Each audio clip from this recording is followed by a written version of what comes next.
你入行以嚟最驚係咩？我經理人話我講嘢唔叻咯，叫我唔好講咁多嘢，所以我驚講嘢。你同你經理人相處？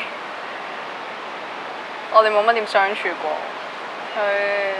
佢係一個好稱職嘅經理人咯，佢好識得幫我經營咯。可能做佢嗰啲 artist 都真係好，可以話好幸運啦。如果你要嘅係名利嘅話，因為佢會盡佢經理人嘅最大嘅能力去幫你得到，即係好爭取好多嘢咯。為我好，咁樣係為佢好，唔係為我好。因為佢先係行到最前嗰個，幫我擋晒啲嘢嘅。咁我工作就係安心做好我每一份工作咯。我識佢嗰陣，佢就係好霉啊嘛。咁佢好霉嗰下好啊嘛。即係咧，佢咧就佢唱歌就好好，但係佢就唔紅喎。呢啲係最正啦。因為咧，如果一個唱歌好好但係好紅嘅人，就唔到你簽啦。即係等佢隻股票，你喺佢一個好高嘅位嘅時候，係人都識講啦，邊個唔識講啫？儲錢買匯豐。我係一盤生意嚟嘅，其實我唔覺得我係一個歌手咯。咁我做10樣嘢都唔關唱歌事嘅。有時你會有一刻突然之間唔想唱歌，因為你好攰，你會覺得其實我做緊嗰啲嘢係冇乜意義。有次有隻歌好低 B 嘅，即係好似嗰啲小學生嗰啲歌咁樣樣。佢話唔唱啊嘛，佢話我做咩要唱啲咁低 B 嘅歌？咁我心諗你唱嗰個就唔低 B， 但係聽嘅人或者低 B 咧，你都有時要迎合下啲小朋友㗎。咁佢又唔肯唱啦，咁咪嗌交咯。咁結果又係點啊？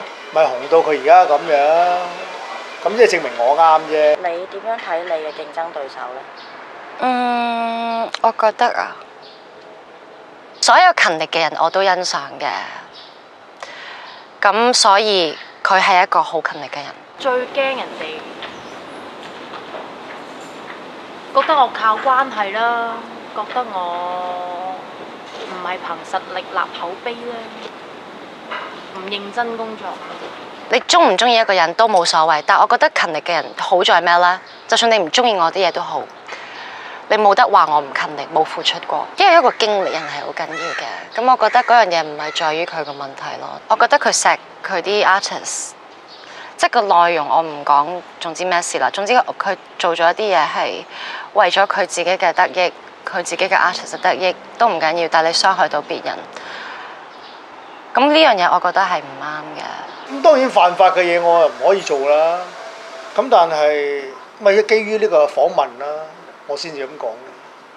如果唔係就我有咩做唔出啫？我真係好唔明。我覺得佢係無知嘅，因為唔好意思，我本身信教，我唔可以嬲人即係要 forgiving 咯，咁樣咯。咁我覺得可能佢遲啲會學懂啦，學懂咩叫即係做好你份工，但係亦都要對得自己同埋對得人哋嘅良心住。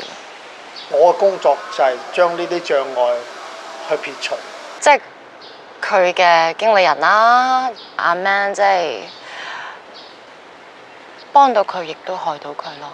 如果你作為一個經理人，你只不過想你嘅藝人成功，你當然可以有好多方法㗎啦。但係如果你要你嘅藝人係 number one 嘅，咁咪得一個方法。